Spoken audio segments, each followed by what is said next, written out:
We are in the Westfield District office of Congressman Leonard Lance. Thank you for joining us. This is Jersey Matters. I'm Larry Menti.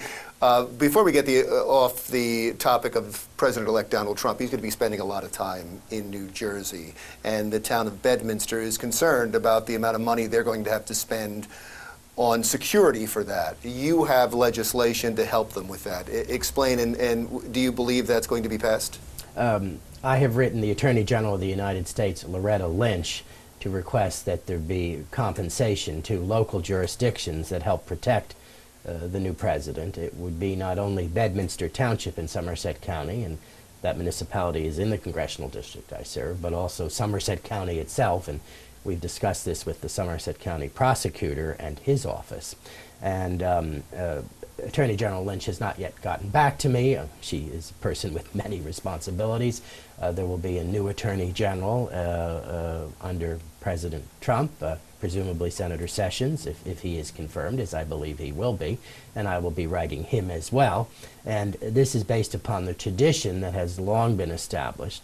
For example, local authorities in both Chicago and in Hawaii have been reimbursed for their participation in protection of President Obama and his family. So you don't see any problem? I don't see any problem with this. And I think New Jersey benefits from the fact that President Trump knows New Jersey well. He, of course, has invested in this state. I understand he's very fond of the property in Bedminster and has spent a good deal of time there. That's where he interviewed quite a few of his choices for the presidential cabinet.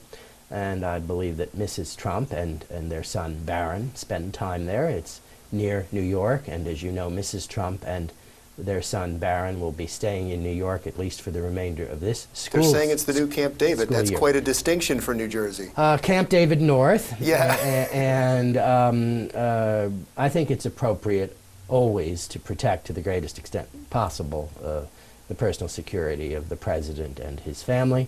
There was a controversy over a blue line being drawn on roadways in several municipalities in New Jersey, and the feds came out and said you can't have the blue line. You now are fighting back. Yes, I've introduced legislation in that regard along with my colleague from New Jersey, Congressman Pascrell. I think the federal government has overreacted, and our legislation would say that this should go back to the state and local levels, and I don't think we need micromanagement from the federal government. I know that you've been a proponent of legislation to help New Jersey in their fight against, and help all states, but help New Jersey in their fights against opioid use.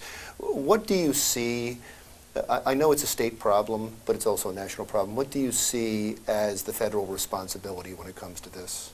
All levels of government have to work on this, and the numbers are shocking. And opiate abuse affects all communities, not just inner cities, but suburban and rural communities as well. And so there is a federal responsibility. There is also very much a local responsibility, and I think that that's why Governor Christie made it the centerpiece of his state. And you'll be working with Governor Christie in the coming year? And I commend him.